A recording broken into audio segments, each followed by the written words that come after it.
Yes, it's Michael Lanny Badir today, and we are live.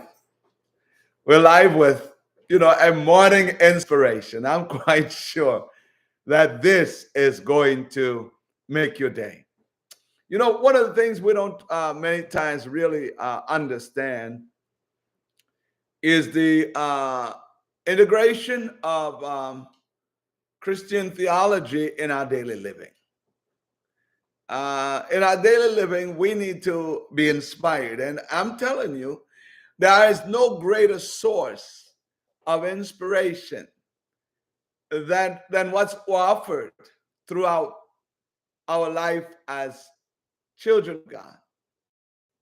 Well, today, I'm not just going to talk to you from a church guy standpoint or religious guy standpoint. I'm going to talk to you man on man. I want to really talk to you because there are some fundamental things of success that we need to have. There are some people who succeed by hype, and others by drugs. There are others that succeed in many different ways at the risk of their life. Taking risk is very important because risk is a component of faith. However, there are some that take risk that are outside of those areas. What I want to address today is something called the breastplate of righteousness. There is a pathway forward in life, a pathway that's before us that is not uniquely built on the system in which we live. It's built on a whole different paradigm. And sometimes you need aspiration and inspiration, sometimes in a compressed form, compression form. Another time, like a shot in the arm type of a pill. And if you've lived your life long on the earth and taken a survey of your life, you know where your success streams are. And sometimes you know where the opposition is. I was having a wonderful experience with Lysandra, and she was speaking to me about an experience she had. And in this experience, it is a vision. I had to take the plane. That's clear. That's a very, very clear shot. You're going to go from one city to another. You need to have the law of navigation in place. You're going to buy a ticket. You're going to take a plane. Well, the pilot has to have all of those things in coordination in order for you to get from one airport to another. I mean, if the pilot's going to go from Orlando MCO International Airport and they're going to go to LaGuardia Airport in New York, he can't set his Geiger counter a millimeter off where it's supposed to be set. A Geiger counter is something that guides you. It's that center point that tells you with pinpoint accuracy that once we mount up from MCO heading to LaGuardia, except if there are some extreme conditions, we will successfully make it from Orlando to New York with no problems. Well, in life, it's the same way. And so in this encounter that Lysandra's having, I have to take a plane. Well, the ticket is purchased. I had to go, and we're going through the airport. But she noticed that I told her to get onto the plane. I'm not going to go this way. I'm going to go that way because there is a principality. Where I live in life, I marry the supernatural with the natural. Not just the natural, but the supernatural and the natural. I live a real daily life. And all of us live a real daily life. But there is the continuum of life that is out of this world, this supernatural experience. So I pointed out to her that there is a principality. Well, what we call a principality, um, to the general population, they might call it an opposition or a challenge. An opposition or challenge. And oppositions are meant to be overcome. Challenges are made to solve. When you have what I call a paradigm, a principality, an opposing force, you have to therefore then identify, what that opposing force is there and what it's there for. We have chronology of men who lived supernatural, extraordinary lives. Like if you would go into the Bible, you'll find Daniel. And Daniel lived a supernatural, exhausting, testy kind of a life. But he always married the supernatural and the natural to produce results. Daniel is a member of the royal family amongst the household of Judah. And because of the blunders, because of the kicking the can down the street type of a lifestyle, the kind of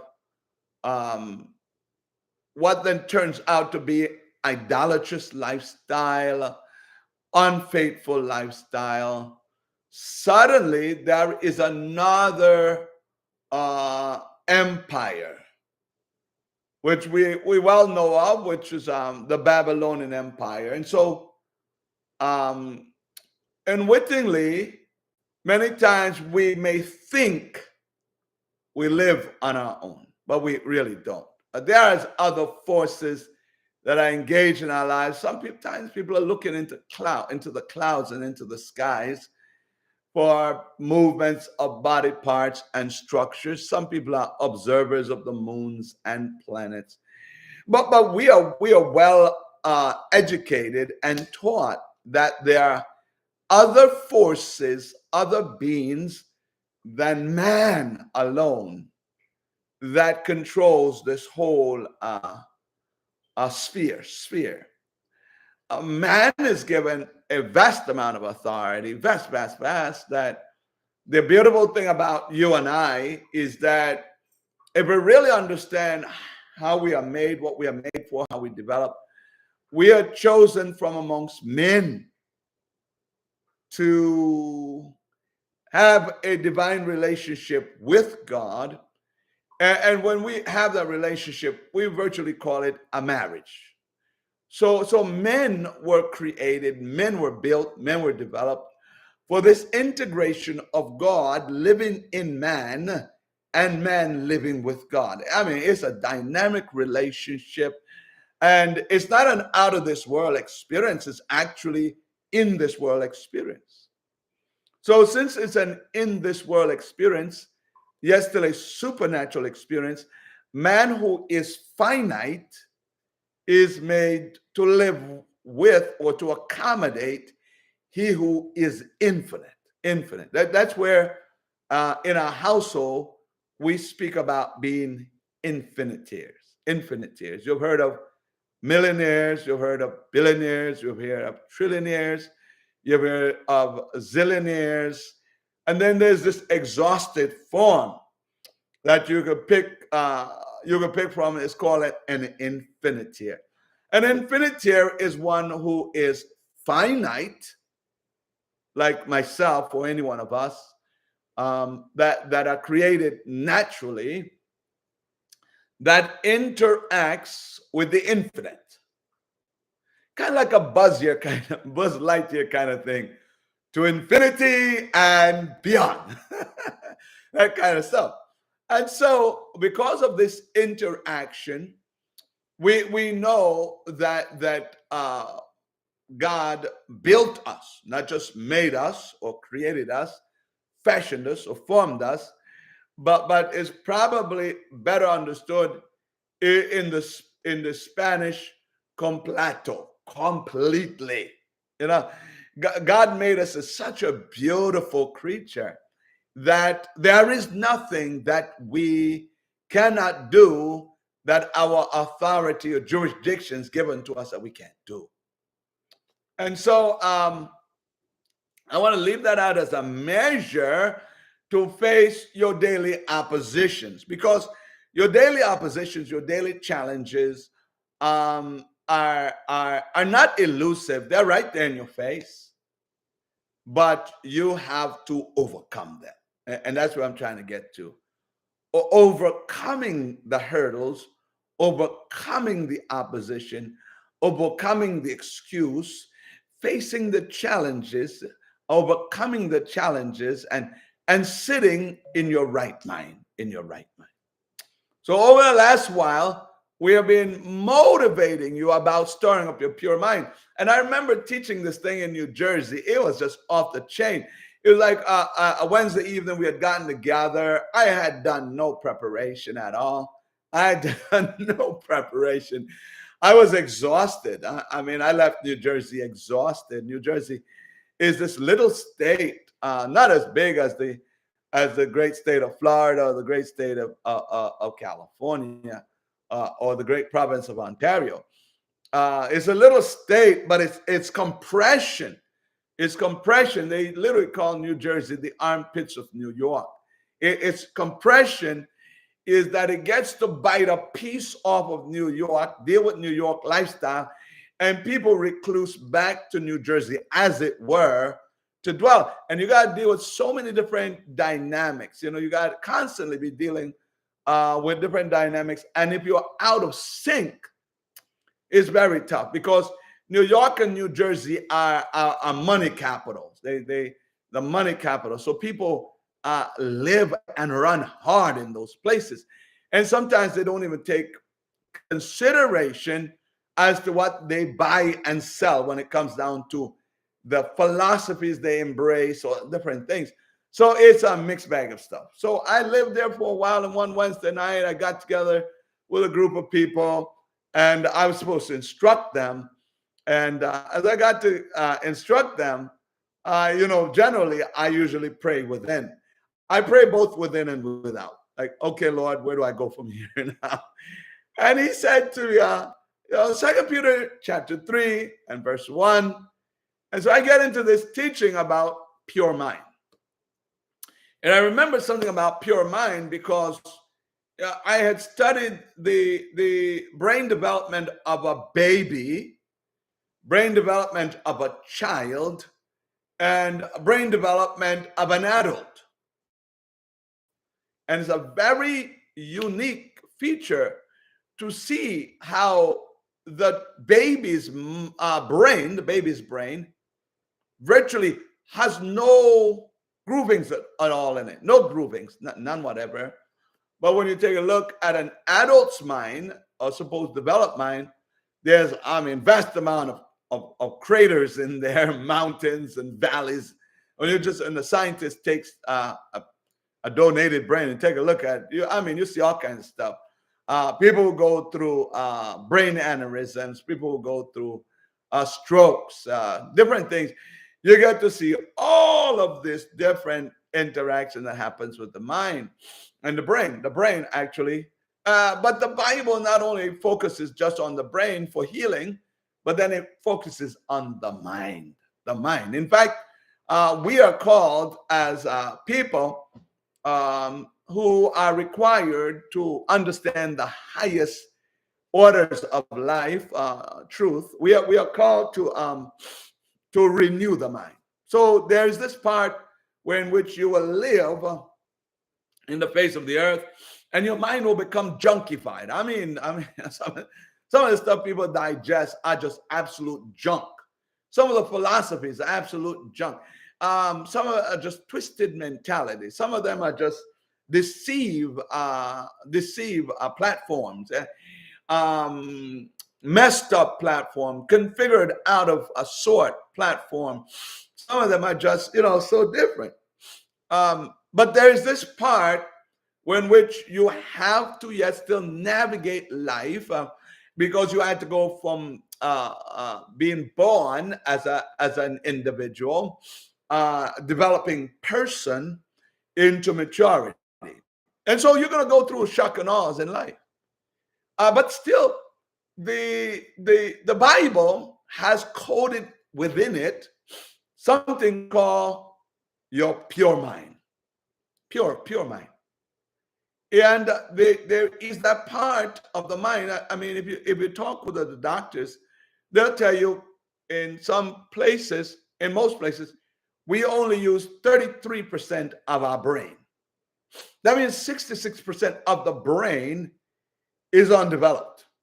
It's like the state of Texas can hold all the people in the United States of America in one place, and you still have not touched the vastness of the landmass of the United States. So in knowledge and education and experience, there's this part of you where in which, if you are not careful, only 33% of your brain is developed, and 66.67% of your brain is a barren wasteland. Oh, okay. Maybe not a barren wasteland. Maybe there's springs and rivers over there in that part of your undeveloped self.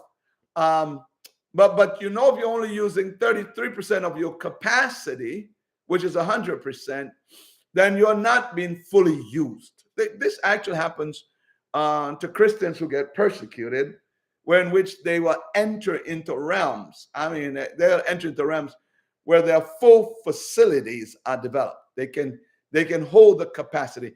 Also, sufferers actually go through these places where they get developed, and they get visions, they get dreams, they see angels, they go through all of this stuff. But this is a writing for you and I.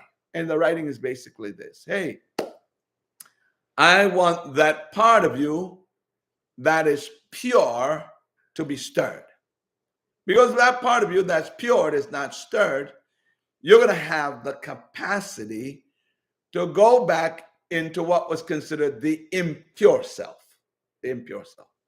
Now, this is a forward trajectory. It's a forward trajectory, and it still has within it the pillars of history. Pillars of history. Because you cannot go forward without knowing where you're coming from. You can't go forward without acknowledging where you are.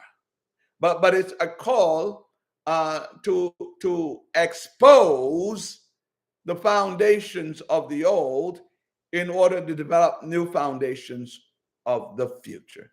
This is, I got up this morning, yesterday, and I looked at AI, and I thought, you know what? I should really use AI in part of my development, because it is a future. It is a future. It's a development. In which case, I want to begin to wrap this up, because this is my first introduction of 5 Minutes with Michael. And 5 Minutes with Michael is simply a platform that is designed to inspire you, and it's designed to comfort you. It's a contemporary platform, and the whole basis of 5 Minutes with Michael is to get you to flow into your daily prosperity success stream. In other words, yesterday you might have fell off the horse, but today we want to put you back on the horse. As a part of the therapy, yesterday you might have been enragingly mad because somebody did something to you. But today is a purest day.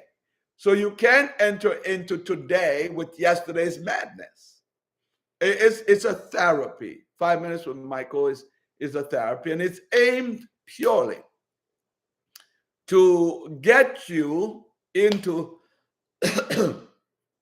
your prosperity and success stream. I hope that digging a part of this will get you to begin to think. And so this platform is a thinker's platform. It's a motivation platform. It's an inspiration platform. And it's geared purely at your success therapy, your prosperity therapy. So thank you this morning. Again, I'm drawing straight out of 2 Peter chapter 3 and verse 2. Stir up your pure mind.